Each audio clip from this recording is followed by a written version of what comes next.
Hey y'all, it's me, Kevvie. I know I still haven't shared my best and worst books of 2022 videos. I promise they're coming, but in the meantime, we've made it through another month. So I have another wrap up. 2023 is off to a great start, finishing 11 books, several of which were excellent. I started off my reading year with 84 Charing Cross Road. Last year I heard several people talk about this book in January, and apparently it's a common tradition to read it January 1st every year. So I decided to give that a go this year. 84 Charing Cross Road is a collection of letters exchanged between a writer in New York City and a vintage bookstore in London over the course of 20 years.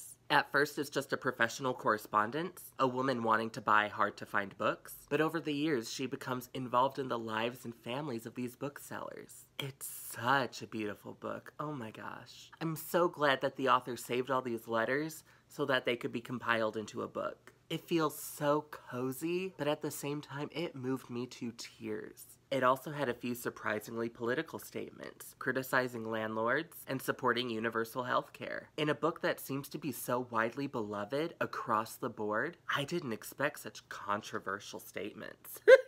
But wow, I really loved this book, and I understand the draw to read it and reread it every year. For Christmas, I received a copy of Fun Home by Alison Bechdel. Bechdel is best known for her queer comic strip, Dykes to Watch Out For, and for being the creator of the Bechdel test, used to determine if a piece of media has good representation of women. The bar for the test is incredibly low. Must have two named women who must talk to each other one time about something unrelated to their relationships with men. That's it. But you would be surprised how many books and films and TV shows fail to meet this criteria. But anyway, Bechdel wrote and illustrated a graphic memoir called Fun Home about her experience growing up as a queer woman with a closeted queer father who killed himself shortly after she came out. Thematically, it's pretty heavy, but I like that it's written in a detached, sort of philosophical way, so that even in the chapter about her father's suicide, it isn't too emotional. I loved learning more about Bechdel's life, and the life of her father and the parallels drawn between them. I also really loved this book because it reminded me of my mother. She didn't come out till much later in life,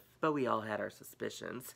Bechdel and my mother are about the same age, so as I read, I kept imagining that this is what my mother's childhood must have been like. There was even a frame in the book showing her watching my mother's favorite childhood TV show, The Rifleman. I've never really gotten to learn much about my mom's personal queer history, and I don't know, it always felt too invasive or nosy to ask. So I cherish this book for giving me a speculative glimpse into that part of my family story. I read 2 books through NetGalley this month. Those were All the Things They Said We Couldn't Have by Tash Oakes-monger and All Princesses Die Before Dawn by Quentin Zuttion.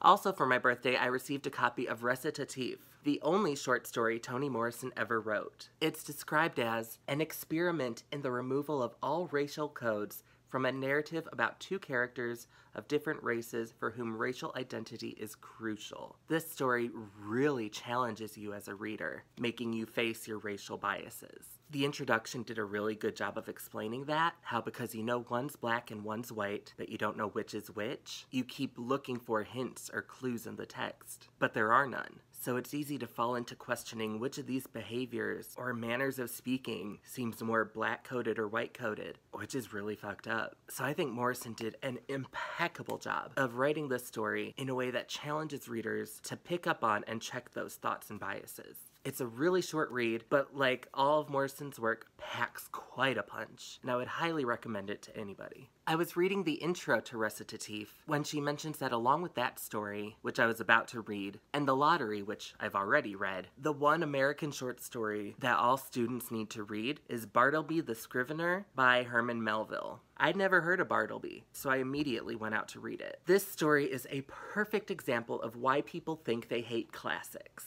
With an opening line like, "The nature of my avocations for the last 30 years has brought me into more than ordinary contact with what would seem an interesting and somewhat singular set of men, of whom as yet nothing that I know of has ever been written, yada yada yada." What the fuck? I don't know anyone who would want to read something as dry and tedious as that. I flipped through a couple pages and then just stopped.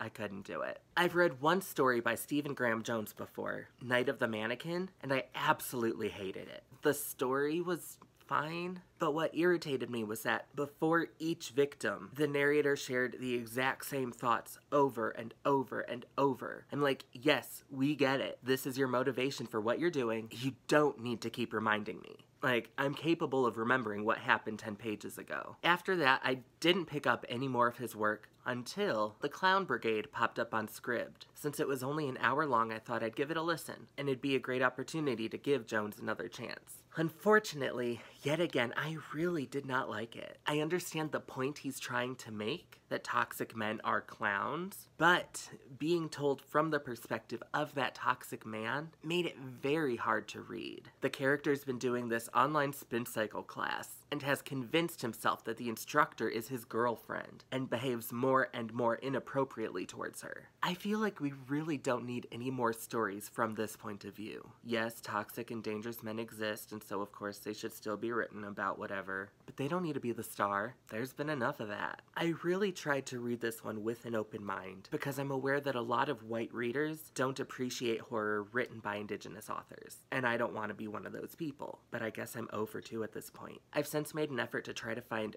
other authors who write Indigenous horror, preferably written by women, so now I've got a few other options on my list that hopefully I'll like better, and if you have any suggestions, please let me know. I was watching Jen the Librarian discuss her aversion to short stories in a recent video, and one of the collections she attempted to read was from Shirley Jackson, with her partner saying that her favorite was Like Mother Used to Make. To say that any story in a collection alongside The Lottery is the best one is a huge claim, because we all know that The Lottery is one of the greatest short stories ever. So when they highlighted Like Mother Used to Make as the standout in the collection, I immediately went to read it. I think I just didn't understand it. Based on what other people have said about this story, it seems like there were just some social paradigms that went over my head. I just figured he was lending her his apartment while she had her hookup, but I guess the implication is that she's taking the apartment permanently and he has to move into hers. Maybe that is more evident in the text, but I just didn't read it that way. So as a twist, it really failed to hit me. It was still a good story, it was just lacking that horror that I was anticipating. Recently, Willow over at Books and Bow made a video about her favorite Junji Ito short horror manga, many of which came from a collection called Shiver. This collection sounded so good, so I immediately picked up a copy.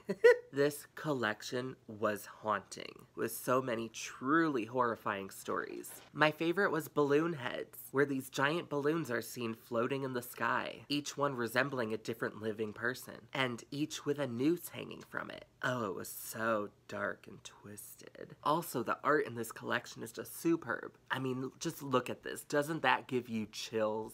Shiver is a strong collection of horror stories that I would recommend even if you don't normally read manga. I finished 2 audiobooks in January. The first was Ruth Ware's Turn of the Key. I'd been wanting to read more Ruth Ware, but when I read through the descriptions of the books, none of them sounded all that interesting. Turn of the Key seemed most promising though, so I thought I'd give it a try. It's about a woman who has been arrested for the murder of a child, sharing her story and trying to prove her innocence. The setting of this novel is really good. I loved the way they combined modern smart home technology with more traditional gothic horror vibes to do something that I really haven't seen before. This house was definitely the best part of the story. I didn't give 2 shits about the protagonist, and the supporting cast wasn't memorable. The ending twist got me real good, but otherwise it wasn't anything special. My other audiobook read was Cabin at the End of the World. This book has been doing the rounds lately, and has been made into a film by M. Night Shyamalan called Knock at the Cabin. It's about a gay couple and their daughter enjoying a vacation at a secluded cabin in the woods. The daughter is playing outside when a man approaches her, saying that he's her friend, and that her daddies need to let him and his friends into the cabin to speak with them, because the end of the world is fast approaching. Oh, this book is fucking horrific.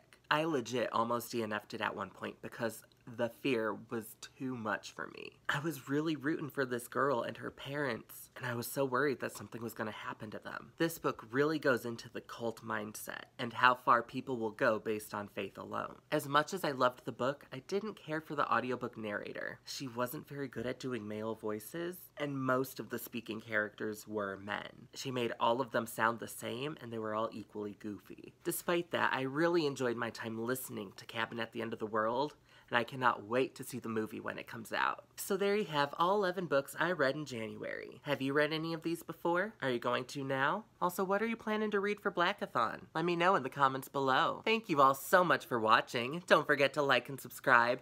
And if it pleases and sparkles, I'll see you in the next video. Mwah!